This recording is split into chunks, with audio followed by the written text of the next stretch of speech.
A moderate magnitude 3.7 earthquake hit 31 kilometers, 19 miles, away from Mostar. Federation of Bosnia and Herzegovina, Bosnia and Herzegovina, in the late afternoon of Sunday, June 1, 2025 at 6:44 p.m. local time, GMT +2.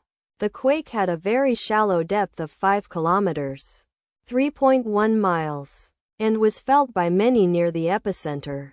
The shallow depth of the quake caused it to be felt more strongly near the epicenter than a deeper quake of similar magnitude would.